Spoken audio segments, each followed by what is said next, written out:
நியாயாதிபதிகள் 6வது அதிகாரம் அதனுடைய 11வது வசனம். இந்த வசனத்தின் கடைசி பகுதி, அப்பொழுது அவருடைய குமாரன் கிதியோன் கோதுமையை மீதியானியரின் கைக்கு தப்புவிக்கிறதற்காக ஆலைக்கு சமீபமாய் அதை போரடித்தான்.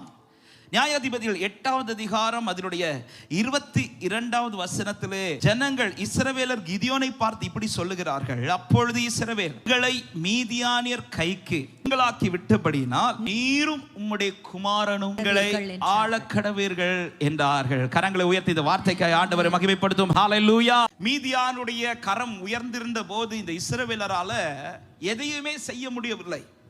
அந்த காலகட்டத்தில் தான் கிதியோன் என்கிற ஒரு வாலிபன் என்ன செய்கிறான் என்றால், அவர்களுக்கு முன்பாக அல்ல, அவர்களுக்கு மறைந்து அவன் கோதுமையை மீதியானியரின் கைக்கு தப்புவித்தான். கோதுமையை தப்புவிக்க வந்தவனை கொண்டு கர்த்தர் ஜனத்தை தப்புவிக்க பாத்திரமாய் கர்த்தர் மாற்றுகிறார். கர்த்தர் பேச விரும்புகிற வார்த்தை இதுதான். இதுவரை உங்களுக்காய் சிலதை தப்புவிக்கணும்னு நீங்க நினைச்சிட்டு இருக்கிறீங்களா? இந்த பொசிஷன்ல இருந்து கர்த்தர் உங்களை வெளியில கொண்டு வந்து அநேகரை தப்புவிக்கிற பாத்திரமாய் கர்த்தர் உங்களை மாற்ற போகிறார். அநேகர் சில நேரத்தில் உங்களுக்காகவே வந்திருக்கலாம்.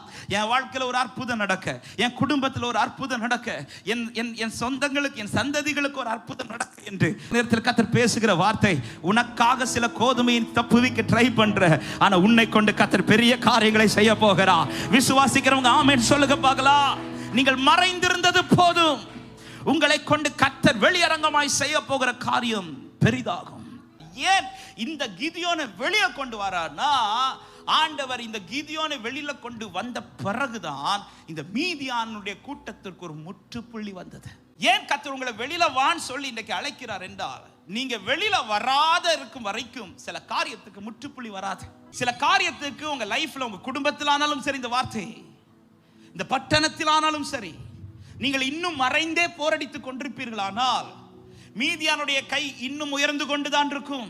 இன்னும் சில போராட்டங்கள் வாழ்க்கையில் தொடர்ந்து கொண்டுதான் இருக்கும். ஏன் இன்னும் அநேக காரியங்கள் வாழ்க்கையில தொடருது? ஏன் இன்னும் அநேக காரியங்கள் இன்னும் பட்டணத்துல தொடருதுன்னா, நான் இன்னும் எழும்பல. கிதியோன் எழும்பாது இருக்கும் வரையிலும் மீதியான் எழும்பிக் கொண்டுதான் இருப்பான். தாவீது எழும்பாது இருக்கும் வரையிலும் கோலியாத் எழும்பிக் கொண்டுதான் இருப்பான். எலியா வராது இருக்கும் வரையிலும் பாகாலிலும் தீர்க்கதரிசிகள் வந்து கொண்டுதான் இருப்பார்கள்.